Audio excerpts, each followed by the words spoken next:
देवाधिदेव महादेव जो लंका अधिपति रावण को सोने की लंका दे सकते हैं, भस्मासुर को अपने हाथ का कंकण दे सकते हैं, कुबेर को कुबेर पद प्रदान कर सकते हैं, इंद्र को अपनी सत्ता दे सकते हैं,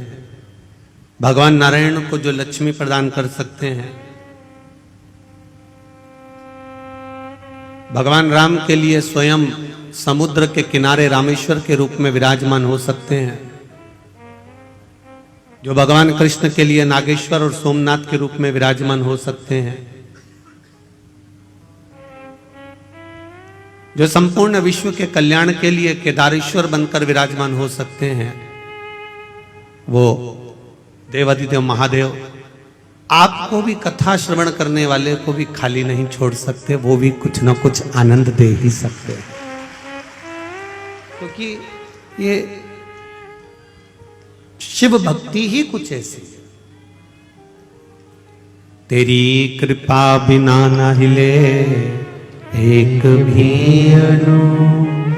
लेते हैं श्वास तेरी कृपा से तनो तनो, बखान क्या करो मैं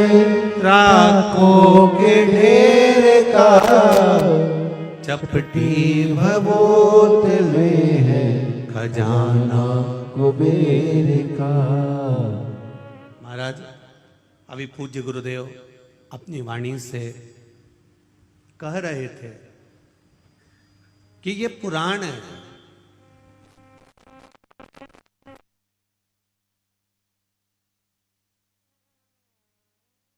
और पुराण का मतलब होता है पुराना लेखा जोखा,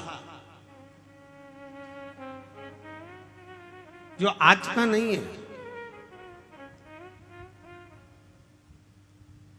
आपको अपना पुराना अगर लेखा जोखा उठाना है, आपको अपना पुराना कुछ देखना है, तो तहसील में जाना पड़ेगा, और तहसील में जाकर आप अपना पुराना इतिहास, आपके दादाजी की कितनी प्रॉपर्टी थी, कहाँ पर तुम्हारा मकान था, क्या नंबर था, क्या खसरा नंबर था, ये पूरा रिकॉर्ड आप तहसील में जाकर देख सकते हो,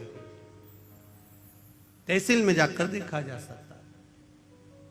पर हमारे सनातन धर्म का अगर कहीं रिकॉर्ड देखना हो, हमारे सनातन धर्म की अगर आनंदता देखना हो, तो जैसे तहसील में पुराना रिकॉर्ड देखा जाता है, उसी तरह पुराणों में भी हमारा रिकॉर्ड देखा जाता है कि हमारा आनंद कहाँ छुपा हुआ, हमारा सुख कहाँ छुपा हुआ।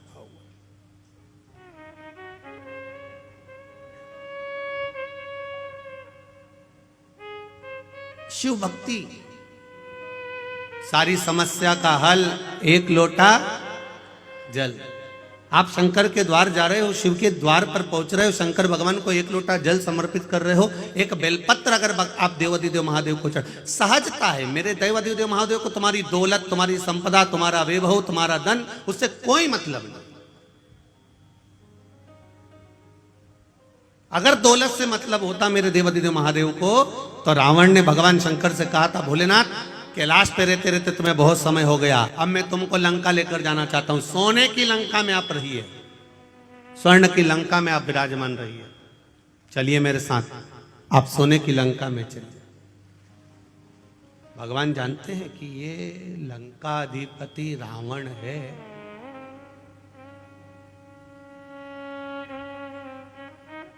ये विद्वान जरूर है पर विद्यावान नहीं है। पहले भी कथा में कहा है, आज फिर कहते हैं, विद्वान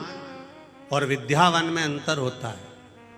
हनुमान जी के आगे कहा जाता है विद्यावान गुणी अति चातुर,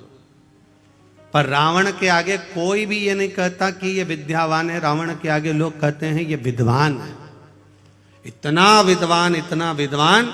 जिसने अपने भुजाओं के बल पर कैलाश पर्वत को उठा लिया था, जो भगवान शंकर को राजी कर लेता है, जो देवताओं को अपने वश में कर लेता है, इतना विद्वान था, पर किसी ने ये नहीं कहा कि ये विद्यावान था, क्योंकि विद्वान और विद्यावान में अंतर होता है। विद्वान अपने अहंकार में इतना फूल जाता है कि वो किसी के आगे झुकना नहीं जानता और विद्यावान हर एक के आगे झुककर चलता है। जैसे मेरे हनुमान जी महाराज घड़ी हर पल हर क्षण श्री राम जी महाराज के आगे झुककर खड़े हुए, प्रणाम कर कर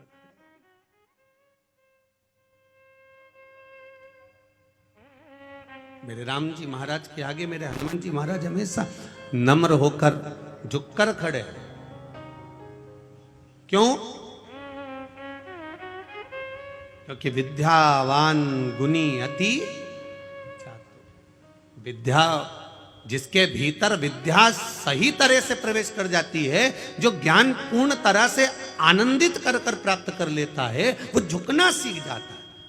और जो अधूरा अधूरा ज्ञान प्राप्त करता है ना, जिसको अधूरा ज्ञान प्राप्त होता है, वो अकड़ में जीता है, अहंकार में जीता, अभिमत्ता में जीता है। तो रावण विद्वान तो बन गया था पर विद्यावान नहीं बन पाया।